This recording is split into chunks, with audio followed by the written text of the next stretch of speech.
Hey y'all, it's a problem to budget, and I actually realized I already had a program on my computer to do this.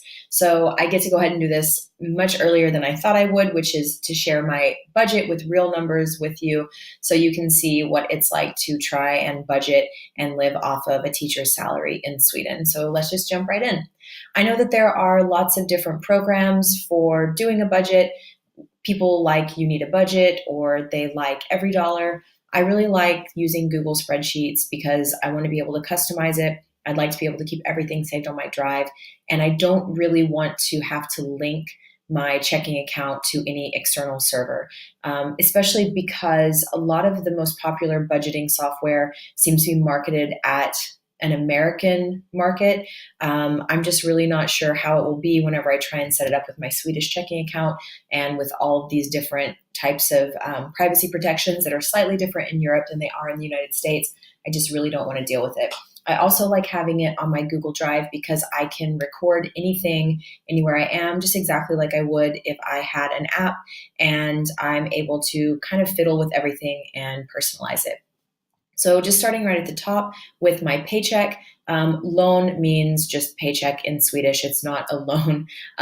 It's 24,423 crown, which is 2,964 US dollars. And I will be giving you the conversions to US dollars just because I'm from Texas. So I think in crown now, sometimes euro, and then also US dollars. This amount is after my union fee has been taken out, which is about $35. The unions are quite strong in Sweden, and as a result, workers have excellent protections, and I definitely wanted to be part of supporting other workers. So I don't ever see that money. It comes out automatically whenever I get my paycheck, and then my paycheck after the union fee is deposited into my account because I have direct deposit. I only have four categories of fixed expenses. I live alone. I don't have cable. I don't have a car, so it makes it a lot easier in this way. And I will give you the conversions for this as well. Far and away, my biggest expense here is rent. It's 8,000 crown a month, which is 960 American dollars. However, that 960 American dollars includes absolutely everything. If you notice, I don't have any categories here for utilities because this $960 a month or 8,000 Swedish crown, it covers my my internet, water, heating, gas, trash, absolutely any utility you might need to pay for. It's all covered in this amount of that you see here, which is equivalent to the 960 American dollars. The other thing to remember is that I am living in a major city, so it's similar in cost to, say, living in New York or living in Vancouver. And my house is actually a steal. It's outrageous how cheap it is. I'm a 5-minute walk from work. I live alone. I have a 40 square meter fully furnished apartment with a separate kitchen. It's outrageous what a good deal this is, and I'm super lucky. I could save maybe $150 a month if I lived with roommates, but realistically, I have a friend who's spending about $875 to $900 a month to have a roommate. Usually whenever you're living with someone, this amount is not much smaller. So again, I got super lucky and I'm going to stay here as long as I can. My gym is 300 crown a month. This is, I did the conversions down here, 35 American dollars. This is all classes, 24 hours, 24, not 24 hours a day, but 7 days a week. And they're open quite early and they stay open quite late. And there's one just a 3-minute walk from here. So I wake up in the morning, I walk 3 minutes, I go to my gym. This reduces my cost per use and it makes my investment of this 35 American dollars or 300 Swedish crown every month much more worth it.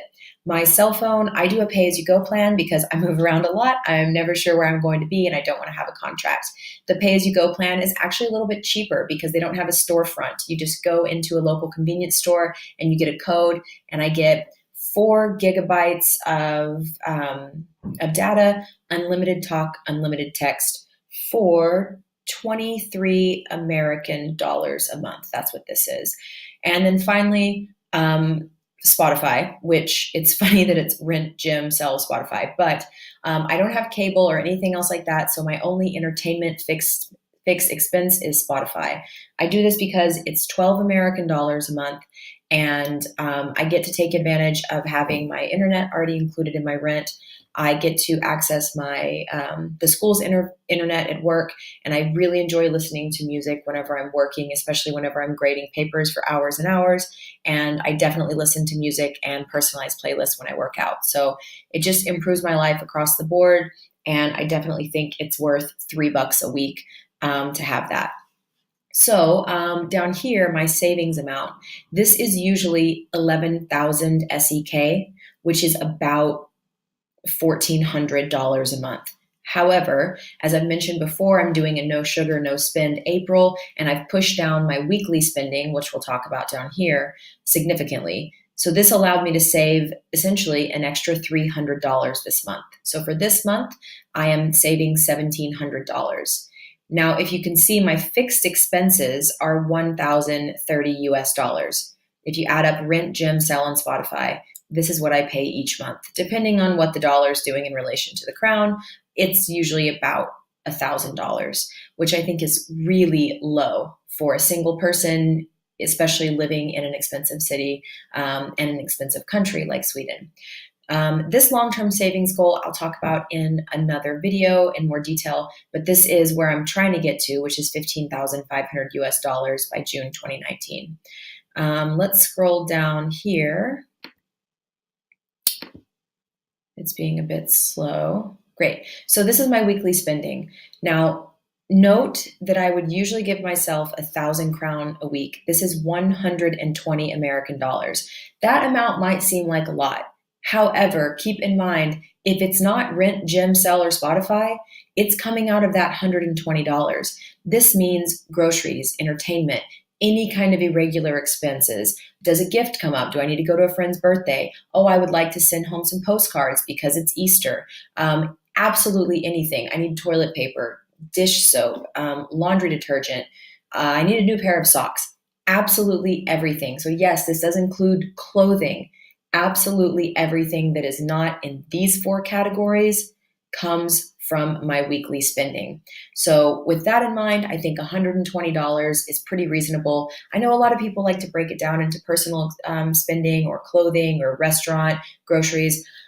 I just find it so much easier to give myself a set amount each week. And then I usually try to only spend about $80 anyway. Now, for this month of April, I'm trying to spend 250 SEK, Swedish crown a week.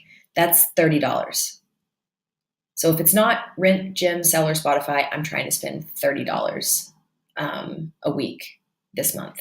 And you can see down here where I'm keeping track of that is right here, week 1, 2, 3, and 4. Here's my goal. There's my total. So right now, today is Friday, and I already have all the food I need for tomorrow, and then I'll get another 250 crown on Sunday.